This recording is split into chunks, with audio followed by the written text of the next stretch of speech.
दोस्तों बीते कुछ दिनों में यूपीआई की दुनिया में बहुत ही बड़ा बदलाव हुआ है। जैसे अगर हम कुछ एग्जांपल्स ले लेते हैं तो फीचर फोन यूजर्स भी यूपीआई के जरिए पैसे ट्रांसफर कर पाते हैं।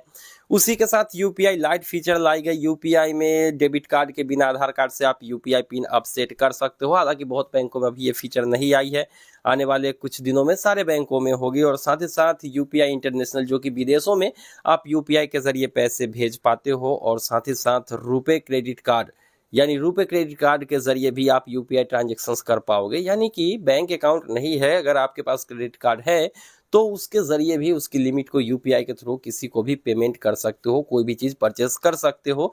तो ये चीजें हुई है, लेकिन एक बार फिर से एक बहुत बड़ा बदलाव हुआ है इस यूपीआई की दुनिया में। और आपको बता दें कि अब जो है आप यूपीआई के जरिए डिजिटल क्रेडिट लाइन का इस्तेमाल कर पाएंगे। डिजिटल क्रेडिट लाइन होता क्या है दोस्तों, आप लोगों को पता होगा कि बहुत सारे ऐसे प्लेटफॉर्म है जहां पर आपको बाय नाउ पे लेटर जैसी सुविधाएं मिल जाती है या फिर पोस्टपेड जैसी सुविधाएं मिल जाती है। जैसे अगर हम ले लें तो फ्लिपकार्ट का पे लेटर सर्विस हुआ, फ्रीचार्ज का पे लेटर, अमेजन पे लेटर, ऐसे बहुत सारे प्लेटफॉर्म है जो कि आपको पे लेटर की सर्विस देती है। लेकिन पे लेटर में जो आपको क्रेडिट लाइन या जो लिमिट दी जाती है, उस लिमिट का इस्तेमाल अब आप यूपीआई के थ्रू कर पाओगे, तो कितना अच्छा होगा। तो जी हाँ दोस्तों, आरबीआई की नई क्रेडिट लाइन जो पॉलिसी है ना, वो इसी के ऊपर है। अब आप किसी भी बाय नाउ पे लेटर में मिलने वाले क्रेडिट लाइन को आप यूपीआई के जरिए इस्तेमाल करके किसी को भी आप भेज सकते हो, किसी को पेमेंट कर सकते हो, कुछ भी परचेस कर सकते हो। तो चलिए आज के इस वीडियो में डिटेल्स में इस चीज को समझते हैं कि आखिर आरबीआई का यूपीआई क्रेडिट लाइन पॉलिसी क्या है। तो इसे हम सीधी भाषा में अगर हम समझे तो आप लोग अगर कोई भी बैंक के क्रेडिट कार्ड लेते हो तो वहां पर आपको कुछ ना कुछ लिमिट मिलती है। उस लिमिट को आप काफी आसानी से खर्च कर सकते हो और समय से पहले बिल पेमेंट करने पे कोई ज्यादा चार्जेस आपको देने नहीं होते। नॉर्मल सी मिनिमम चार्जेस होती है जो आपको पे करना होता है। मतलब अगर आपको क्रेडिट कार्ड मिल गया है और जो लिमिट आपको मिली है वो आपका लोन हो गया उस बैंक की तरफ से, उस बैंक ने आपको इतने रुपए तक के लोन देने का वादा किया है और उतना रुपए आप खर्च कर सकते हो और समय से लेन देन करते हो तो आपकी लिमिट बढ़ भी जाती है। ठीक है, आपका अगर बैंक के साथ विश्वास बना रहा तो फिर आपको लिमिट मिल जाता है ज्यादा। ठीक इसी तरीके से बाय नाउ पे लेटर में होता है। किसी भी प्लेटफॉर्म के बाय नाउ पे लेटर को अगर आप इस्तेमाल करते हो तो वो किसी न किसी बैंक से टैग होता है। एग्जाम्पल के तौर पे अगर हम समझे तो मान लो कि आपने फ्लिपकार्ट पे लेटर सर्विस एक्टिवेट किया है और वहां पर आपको 5,000, 10,000, 50,000, 70,000 तक की लिमिट मिल गई है।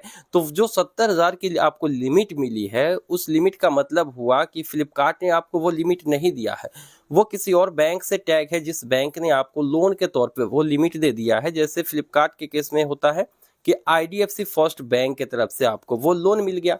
अब आप आईडीएफसी फर्स्ट बैंक के वेबसाइट से भी पता कर सकते हो कि आपने कहाँ कहाँ लोन ले रखा है, या फिर अगर आप अपना क्रेडिट स्कोर्स वगैरह चेक करोगे तो वहां पर भी पता चल जाएगा कि आपने आईडीएफसी फर्स्ट बैंक की तरफ से इतना रुपए का लोन लिया हुआ है। आपने एक्टिवेट किया या फिर लिया, बात वही होती है। आपको क्रेडिट मिल गई है, आप उतना खर्च कर सकते हो। तो देखिए, क्रेडिट कार्ड के जरिए अगर आप यूपीआई ट्रांजेक्शन्स कर पाते हो तो बाय नाउ पे लेटर जैसे सर्विस में यूपीआई ट्रांजेक्शन्स क्यों नहीं कर सकते हैं। वो भी तो एक तरीके से बैंक की तरफ से दिया गया लोन है और क्रेडिट कार्ड में भी उसी तरीके से क्रेडिट मिलती है।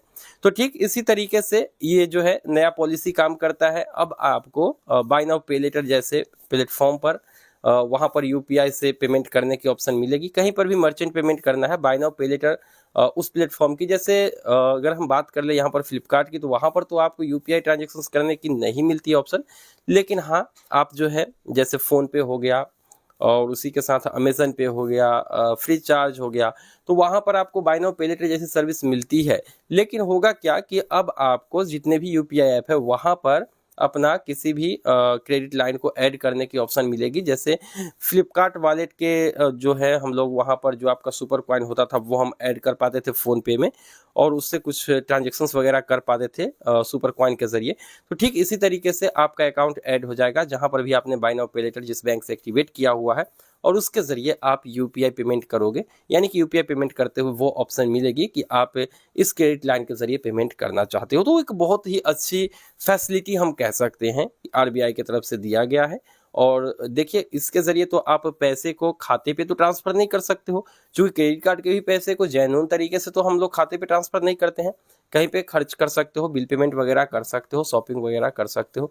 ठीक इसी तरीके से यहाँ पर भी आप इस बाय नाउ पे लेटर के पैसे को यूपीआई के जरिए किसी मर्चेंट को पेमेंट करो या फिर कहीं पे शॉपिंग वगैरह कर लो, बिल पेमेंट कर लो, तो यही सब फीचर्स आपको देखने को मिलेगी। अब जैसे ही ये स्टार्ट हो जाती है, हालांकि हो जाना चाहिए कुछ ही दिन में स्टार्ट, जैसे ही होती है स्टार्ट आप लोगों को वीडियो दे दी जाएगी लाइव प्रूफ के साथ। तो ये थी एक शॉर्ट अपडेट बाय नाउ पे लेटर जैसी सर्विस में अब यूपीआई फीचर्स आने को लेकर।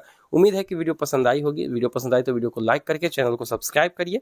मिलते हैं किसी नई वीडियो में, दीजिए इजाजत। Thank you.